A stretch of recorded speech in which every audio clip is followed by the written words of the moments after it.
All right, here we go. So again, thanks so much, Andrea, for joining me today on my Michelle Got Goals podcast. So today I do have a guest, Andrea Martin, a leadership coach, correct? That's correct. Correct title. So if you don't mind, I'll let you introduce yourself and we'll take it from there and hear about your entrepreneurial journey. What do you think? Sounds great. I first thank you for having me. I love the name of your podcast, and I'm big goal person, so it just fits really well with my vision and my mission in life.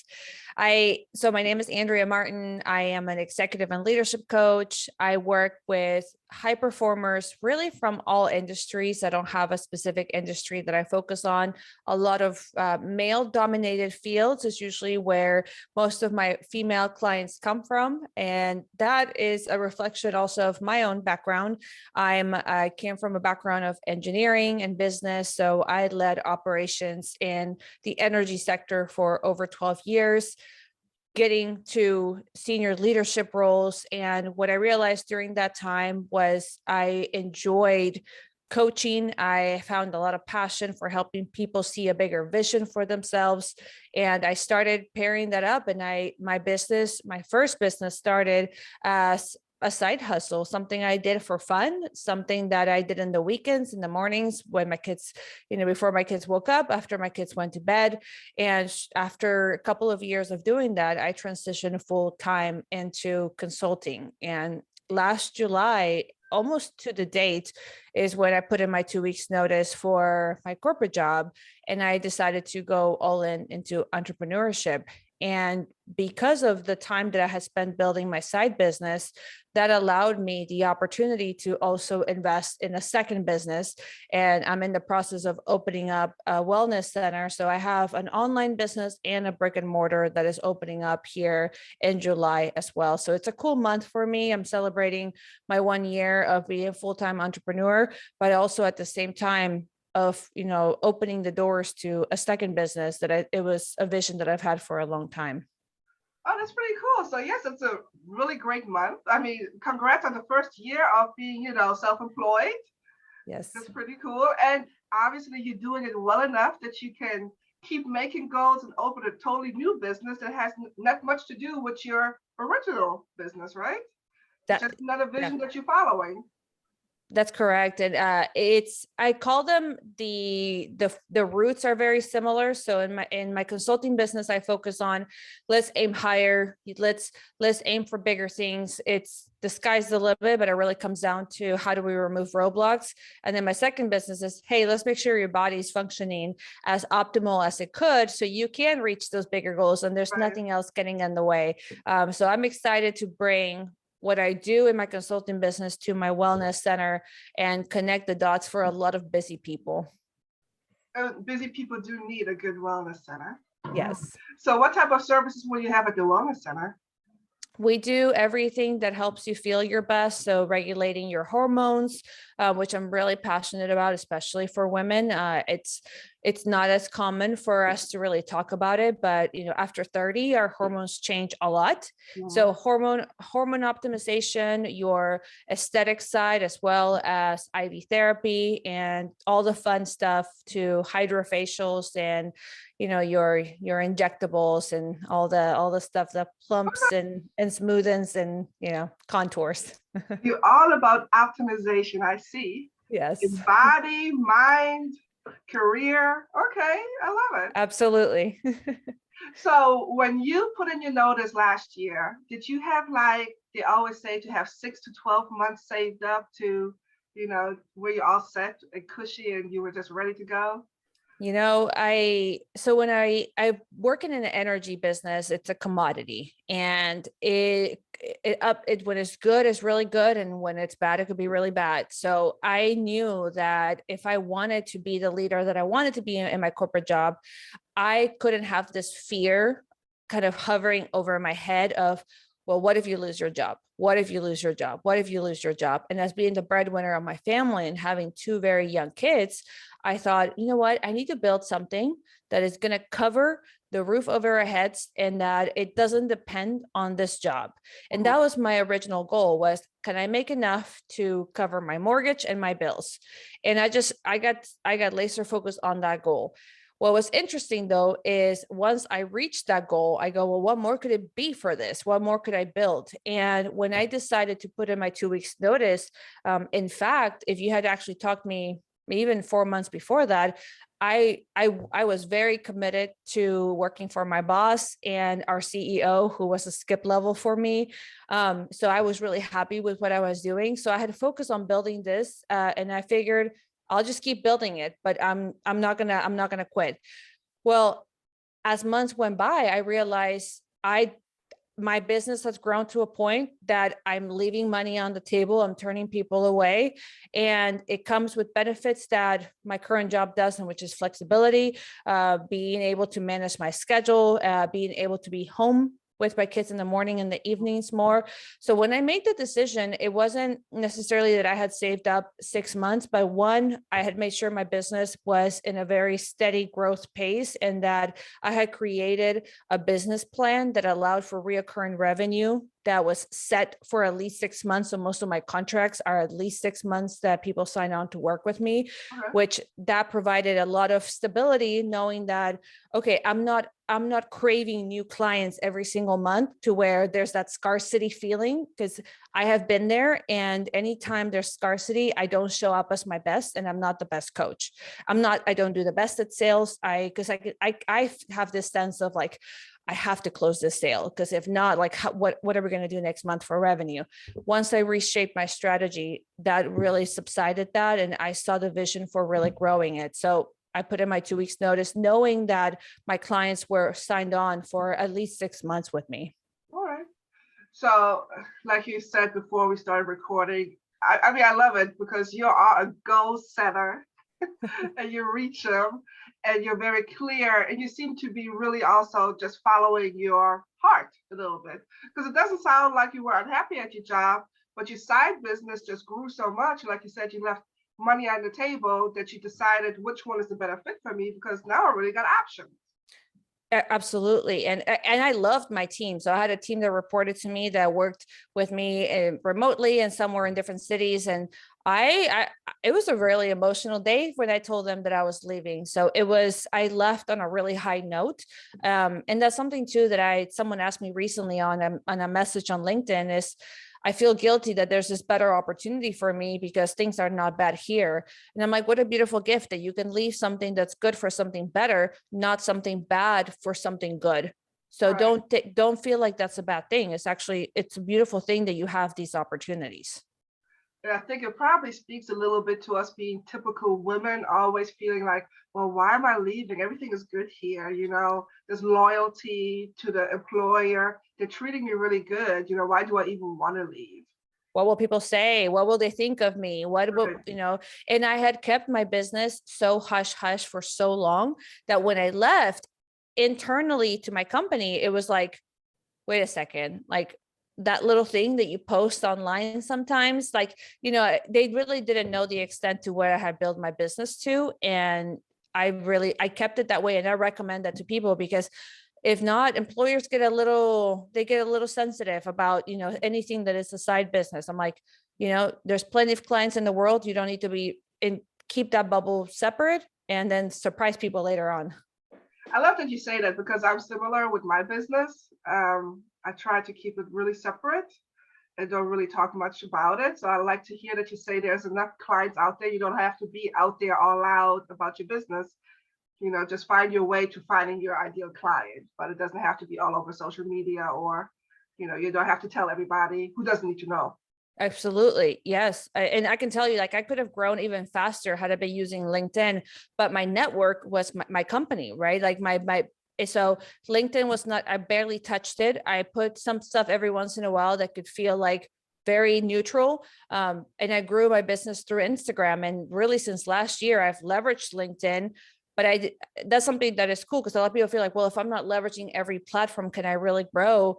Is if you put your blinders on and you focus on one, Right. you can grow many things from that. Like, don't make that an excuse of why you can't build a business. However, know that later on, when those doors open, that time opens, it only gets better from here. There's only even more that you can do. Okay.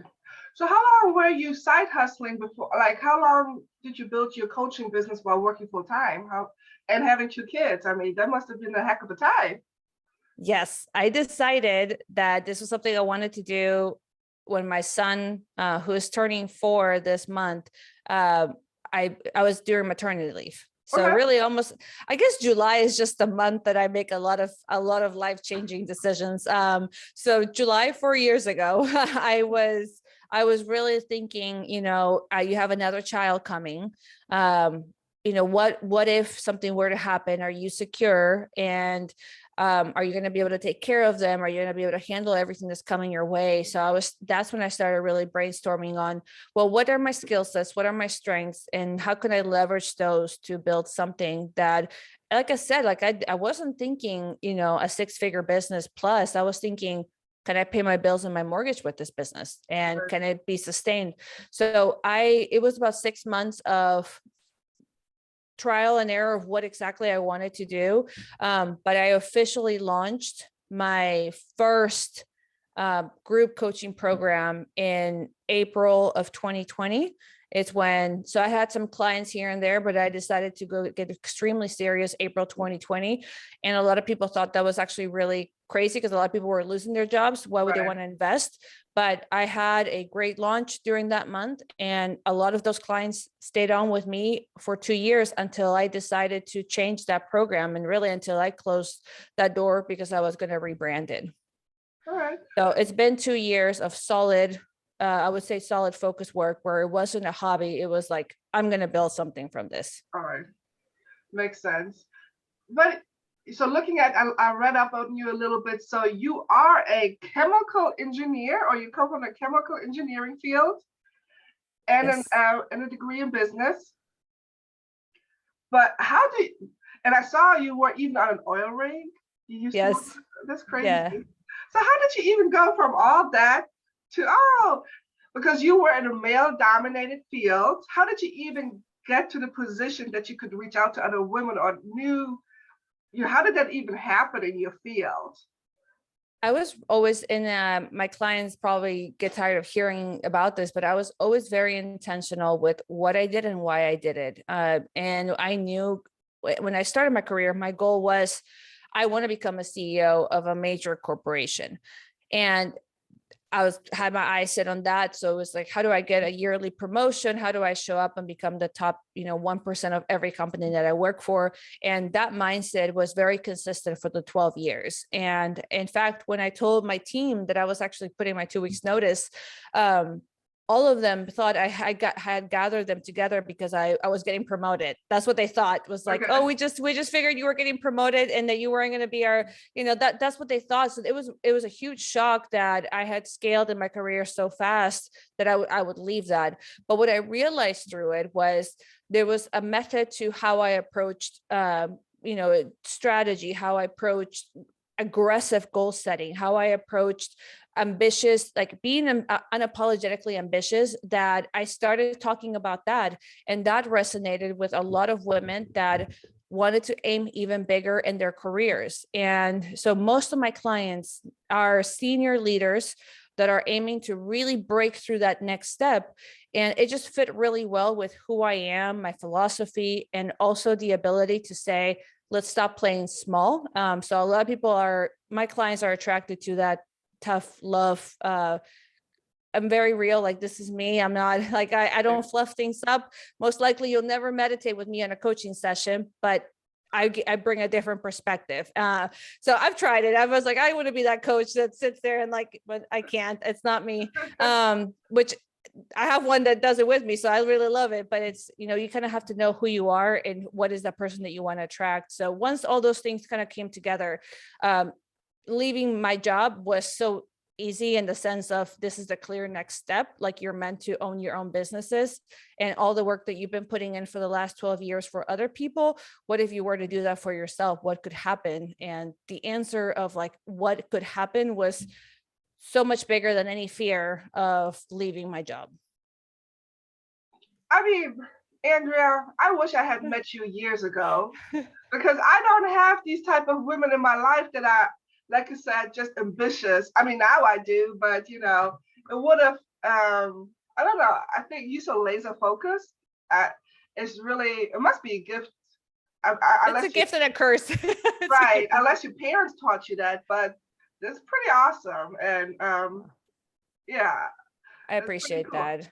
It's my mom has been a huge inspiration for me, so I come from South America. We moved to the US when I was a teenager, and I have seen my parents really work hard to provide a better life for us, and both of them coming from very I mean, not I mean, we all came from a third world country, but they came from like the worst parts of a third world country. And seeing that, it's like, okay, well, if they've raised my floor to something they could only even dream of, is what can I do for my next legacy. So anytime I get really kind of in my head, I think about what everything that has led to me being here. And I would love, like, if I have this thing where I'm like, if my kid one day walks up to me and goes, I want to paint, I want to paint paintings for the rest of my life, and I want to make a living out of this, is have I set up our life for them to be able to follow their passion without worrying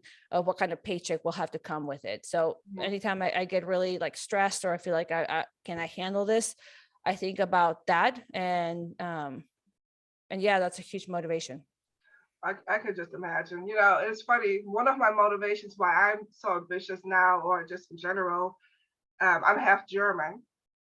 I always have to make enough money so I can pay for a ticket to see my mom. It's a huge pressure, and I don't think people really understand. But if you For just sure. paycheck to paycheck, the ticket to Germany is not cheap. So we went years without seeing each other because we're just regular paycheck to paycheck people, and I was just so sick and tired of it. So Absolutely. I understand how it is coming from somewhere else. Did you speak German when you moved to the US? I mean, did you speak English when you moved to the US? I went to a British private school Okay. in Peru, which they try to like really incorporate English, but it was definitely one of those. I mean, it was a big transition coming to the US from be really 13 is such an interesting age in general. And Right. like moving at that time was probably like high school was pretty hard for me in the sense of like fitting in. And we used to I dressed in a uniform most of my life, and you weren't allowed to wear earrings or makeup. So then I go from that to one of the biggest public schools in the Houston area. And it was, I mean, class of Woo. 30 to like a graduating class of 900. And like people are driving like Cadillacs to school. And I'm just like, what is this? Like, it felt like you're walking around like in a movie, like in a Sims virtual world. And I just felt like I didn't dress the part. I didn't know how to do my makeup, like let alone like even like pluck my eyebrows. So it was just like things like that I had to learn. And it sounds really small things, but at that age, you're like, gosh, I don't fit in. Like, what am I doing here? This place is, I don't think I'm meant to be here. I don't think I don't think I should be here. So it took a couple of years of adjustment. Well, it seems like you adjusted super well. You got through high school, which high school It's sucks high school. anyways. Yeah, it's high And you school. made it happen in college, it seems like, and you just excelled from there. I loved college. College was such a great time and made the best of friends. And I feel like by then you're also more mature and you care less. Right, So, exactly. yeah. Because we have to grow up and just starting to care less about what Yes. people say. That's the bottom line. So, okay, so you're working, you're on the rig, you're in the C-suites, you're doing your thing, you're starting your side hustle. And obviously, it seems like you have it all together. You had a group coaching program. How did you know how to structure your new business? Where did you start?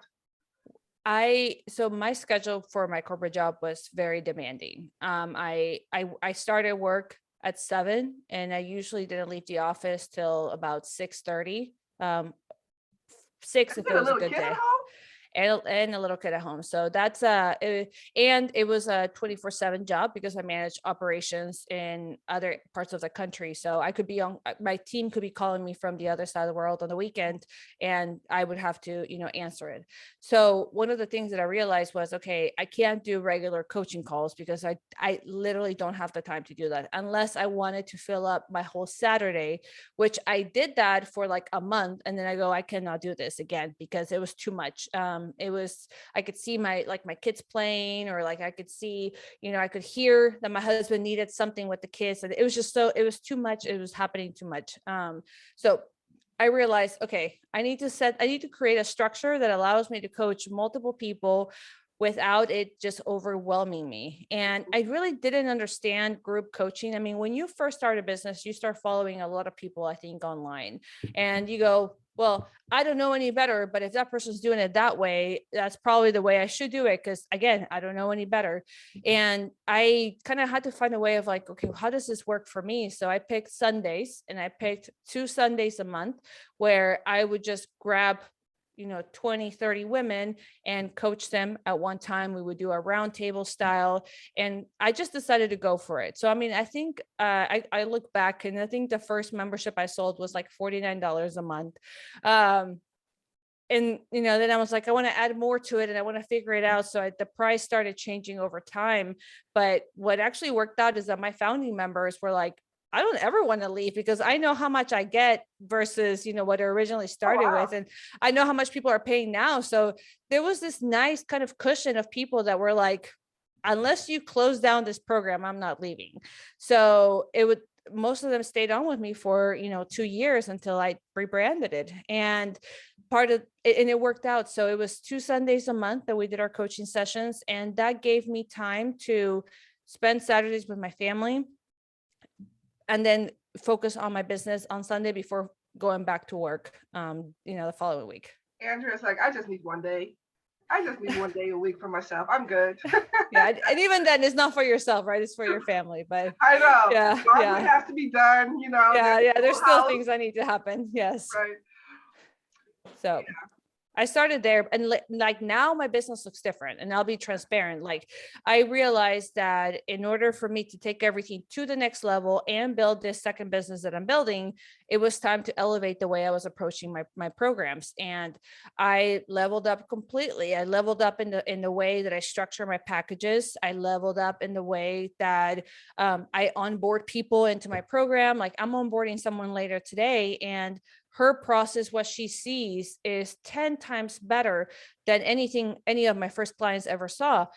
But I look at that and I go, a lot of people wait for it to be that before they start where I started. And it's like, sometimes you just have to build a belief and close a couple of sales to realize, okay, this is happening. There's an exchange of time and money. This is a business now. So don't wait for it to be perfect, I guess, in order for you to start. I mean, this is a 3-year process, and it's still going to evolve. It should evolve. If not, like, what am I doing? So what are your packages now? What do you offer exactly in your business? One of the things I've also noticed, it depends on your personality. But for example, for me, I tend to want to over deliver. Mm-hmm. And I find that for my busy, like high achievers, they don't necessarily want everything I want to give them. Like in the sense of, oh, we are going to meet X many times and we're going to do, like, they don't want an overwhelming package. So I'm actually charging more for less time, but we try to condense it and becoming more effective. So whenever you sign on to work with me, you get access to a portal that has the 4 pillars to my system, the journey that I take every client through.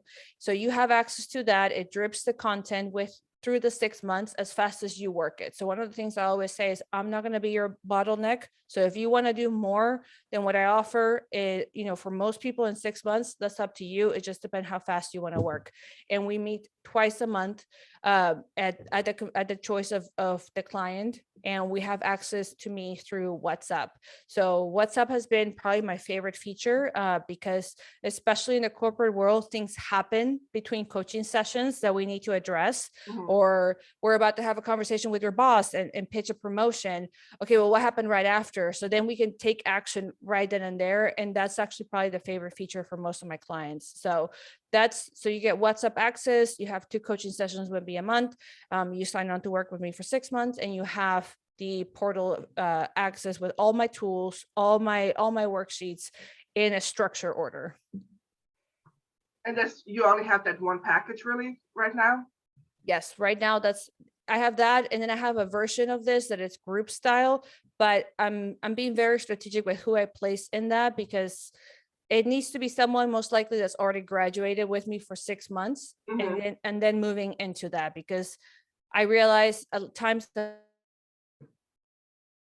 we don't get to some of the goals that they want if it's not one-on-one. And just specifically with my clientele, they want that one-on-one. A lot of them are confidential. A lot of them work on things that are confidential. So I had to find a way of, I can't have a Netflix executive with, and maybe a Hulu, Hulu, right? yeah. So it's like, I find myself in similar categories, and I'm like, okay, they could never be part of the same group. So I find that that's a layer of complexity, and I much rather have fewer clients, higher ticket, and over deliver for each and every single one of them. All right. So basically, so you have your system set up. They can do some work at their own leisure, but they have access to you via WhatsApp that you just respond to, and two just one-on-one sessions as they book them, during that month as they need them, right? Pretty much. Those are already set in stone. So like, one of the things that I did later on in life that I wish I would have done much sooner is I control my calendar, which is you and I discuss when we're going to meet, and that's your block for the rest of the time we're working together, unless you give me ample time that something's happening. Okay. Because I used to be the other way, where I was like, well, I have all the time in the world. Like, my schedule is flexible, but you know what? Like, if it matters, they will make it work. And that's something else too that I've had to let go, is my client's so important. Well, if this is important, they will also make it work. Exactly. And obviously it is. They're paying you, I'm pretty sure, a pretty penny for your services. So you They're going to make basically it keep work. them motivated. You not just motivated, but you help them with their mindset, how to address certain things in the work field, right? A lot of strategy. So for example, let's say you've been in the same job title for the last 2 years and you keep getting shot down for a promotion. We dig deep into the why. Okay, what's happening? How are you communicating your pitch for a promotion? How are you showing up? How are you presenting yourself in meetings? So how do you position yourself at every interaction that you have to ensure the maximum results? And then we focus on, how do you optimize your time? How do you optimize your the projection of your financial compensation? Because as you grow, so should your check. And we combine all of that inside my coaching program.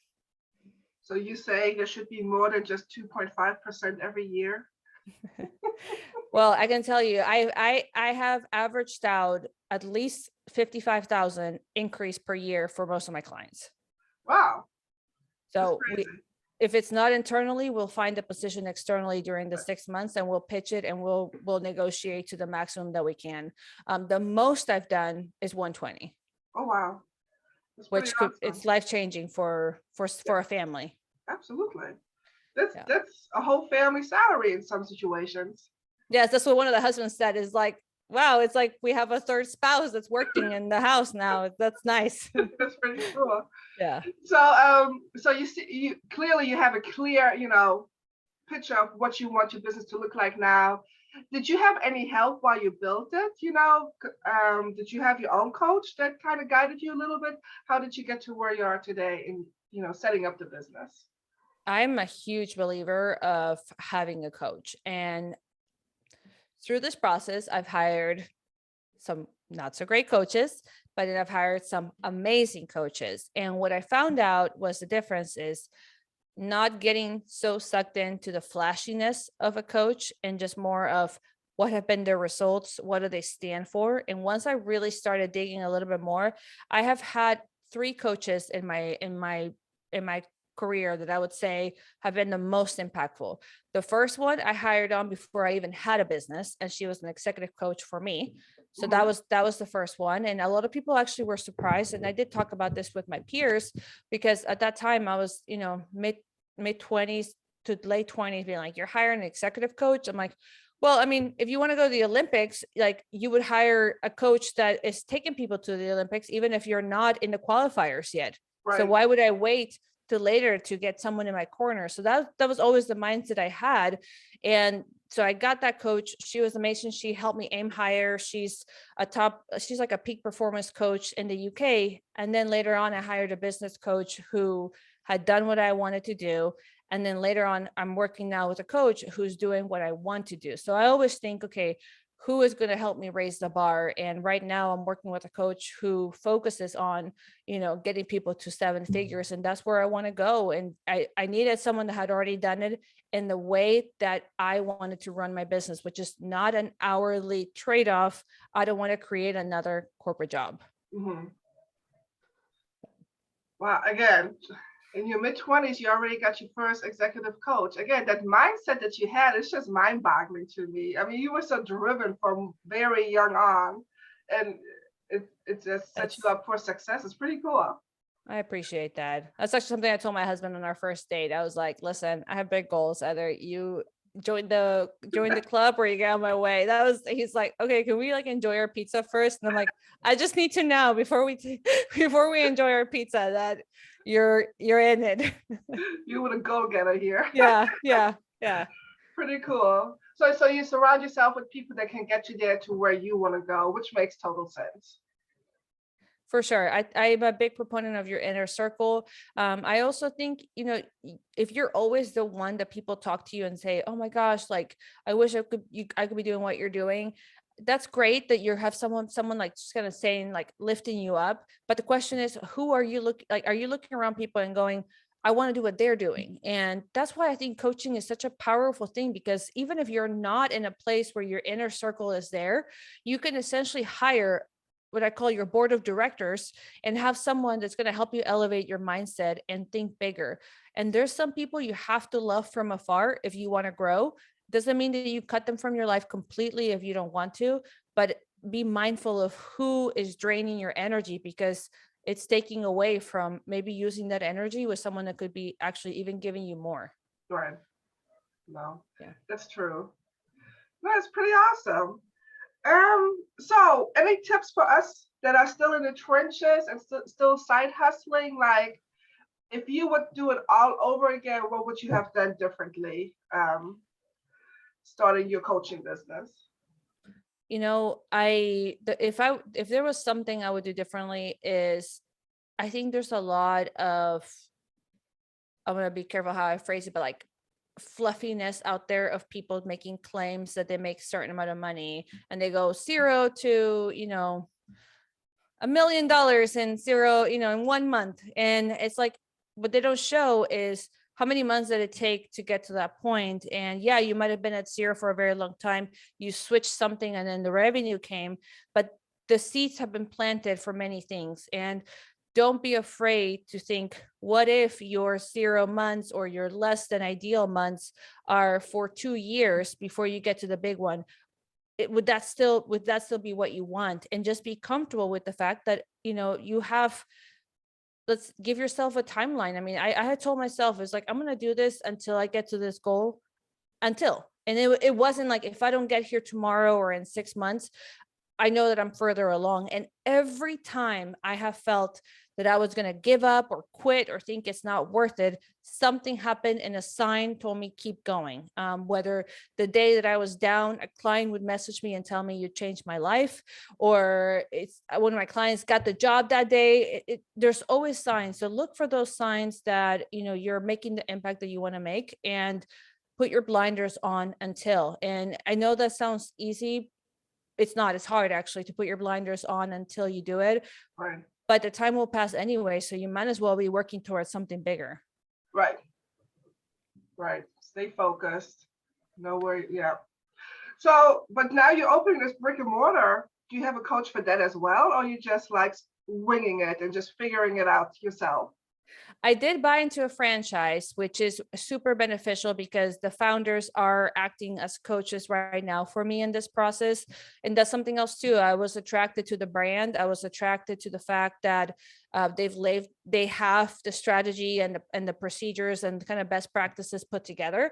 So I'm just following that. And that's something else too, is like being coachable, right? Like, we want our clients to be coachable, but like, are we? And part of that is, in that world, I'm not the coach. In that world, I'm not the expert. So just putting the ego out the door and just saying, okay, that's the best practice you tell me, I'm going to do it. Because I mean, if that gave you results, I'm going to do it too. And that's worked really well with my personality. And I respect them a lot, which when I respect someone, I'm like, the buy-in is there. And I'm like, okay, let's do this. So it's been much easier than I think if I were to do anything on my own. Right. That's the good thing about a franchise. Yes.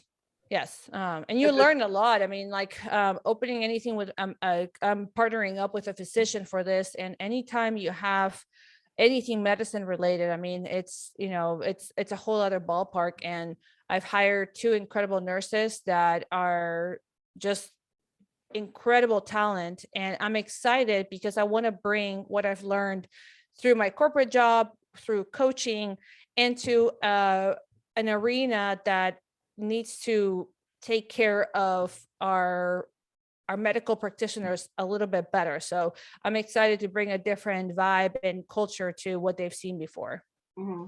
Oh, cool. So you're pretty fearless. I mean, you have nurses on staff now, and a doctor. You were, on oil rigs before. You're a leadership coach. You're just fearless out here, Andrea. Oh my gosh. Sometimes I worry that I'm like, there's like I was watching I've been binge watching House on Amazon Prime.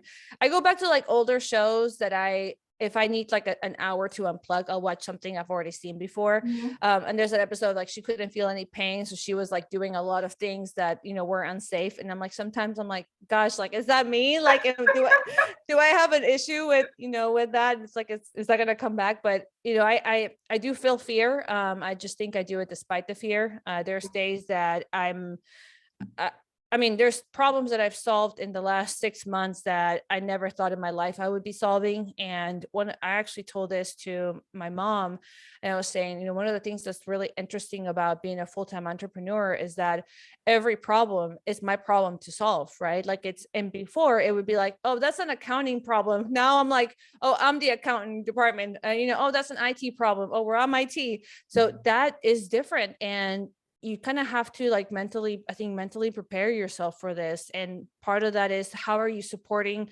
your mindset outside of the hours that you work your business? So I'm a big proponent for like, I do weight training in the morning so I can like feel like a beast before I go, do anything else. So find those things that help you feel like, make you feel fearless. That way you show up that way for the rest of your day. You can just go out there and conquer the day, conquer the Yes. world. Right. No, I really appreciate it.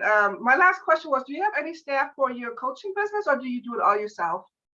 No, I definitely, I hired on my staff even before I was really making any money, because I knew that I needed to, I was like, if I can put the pressure and I'm hiring like a business manager, then I will at least make sure I'm making as much as I'm paying her. Right. So then it's like, okay, but no, I have a social media team that kind of grabs all my, I do like essentially recordings for them, and then they'll grab my words and create my images. And then I have a business manager who handles all the back end stuff. So like sending the invoices, making sure everything is paid on time, any client relationship questions. So it's a staff of 3 that work for me in my coaching business. And a staff of 5 in my wellness center. Okay. You're a busy bee. Well, that's why, and I'm probably going to hire more people, because that's something too that I've realized is once you start becoming your own bottleneck, ask yourself, is there someone better for whatever is causing the biggest bottleneck? Like, is there a better expert that I could bring in to help me get there? Because, you don't learn any of this stuff really anywhere until you start doing it yourself. I mean, there isn't like a build your business online degree. You kind of have to start and figure out what works for you, and don't be afraid to do things that others don't. I'm not on Instagram as much anymore, and I felt like I had to be. And I've seen people build incredible businesses without being tied to their phone. So I decided I don't want to be that person. Like, I make your own rules. Like, sometimes just creating your own rules can be a huge benefit. Right, because we know ourselves also best in what like you said, you don't just want to build another job, you want to build your business. For sure. And it's hard, especially if you try to do a lot online. Like you said, you have to ignore the fluff a little bit, because there's so many podcasts and YouTubers, and they make it seem so simple, to build this online business and just use this software, and then and it's a lot. It's a lot of information thrown at you out there, and you just have to kind of figure it out. It's yeah, and anytime I feel like anything sounds too easy to be true, it's like, oh, that's really great marketing. What about this do I like? And then I try to grab that and learn from it. So instead of feeling like, oh, I'm not doing all those things, because we compare. I mean, we're human beings. Like if we're not comparing, I don't know if I believe you, but still comparing to some degree. I ask myself, what is it that I liked about this, and how do I bring this into my own practice, or why did this ad make me stop? There's always things that you can learn from stuff like that. Right. But yeah, I mean, I come from an engineering background, so building an online presence was like nothing none of my peers were doing. So Right. they were like, that's social media is for other people, not for us engineers, you know. So I was like, well, I like it, so I'm gonna use it. No, I really appreciate you being on my show today and just Thank giving you. us your background and your entrepreneurial journey because it's awesome to hear. I mean, you're laser focused Okay. and it really got you to where you wanted to be. And it's nice to hear you also, but it still took you about 4 years before you actually stepped out. Yep. But that's just how it is sometimes. You have to, plus you Yeah. didn't even really see this as a full-time thing at first. It was just a passion of yours, it seems like. It just grew into this really, this great business that could stand on its own feet.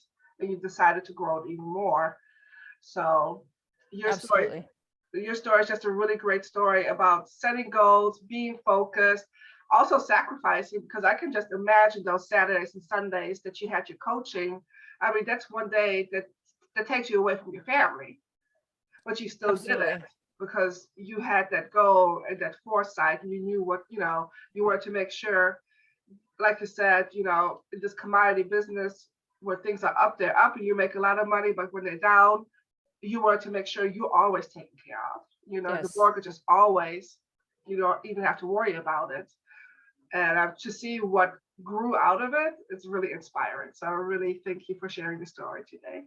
Well, I appreciate it. And I'll leave you with one tip that it was helpful for me, and I was very intentional. Set up your business so no one can ever say you're working at during work hours. And what I mean by that is have your schedule, a scheduled posting calendar software that you can say, here's my Planoly, calendar for the last 30 days. Like I didn't post this myself. Or if you're going to do stories, something I used to do because we were in the office, if I was doing stories, I always did them while I was in my car. So then you would tell I'm not in the office. So it's almost like no one could ever say, and I made it so black and white that no one could ever say, oh, but was she distracted? Was she working it? No, everything is scheduled. I coach on Sundays, so like I was very particular with my integrity is important. So just Mhm. kind of check that, because you can build a business while still keeping those boundaries in place. That's a great last word because, yeah, that's what I used to struggle with. And I also wanted to make sure that nobody could ever say, hey, what was Michelle doing while Yep. she was supposed to be doing this over here? So that's a great tip. And it's just also honest because it's something that nobody talks about. Yes. And, be honest with yourself. Like, can you look at someone in the eye and say, I didn't cheat the company, and so, but you have to feel like you can actually answer that. So, but yeah, Exactly. for Exactly. sure. All right, Andrea. So for sure, obviously we're going to list your websites. I mean, you're Yes. opening a second business this month. So by the time this is released, it's going to be out there. Yeah. So let me stop the recording.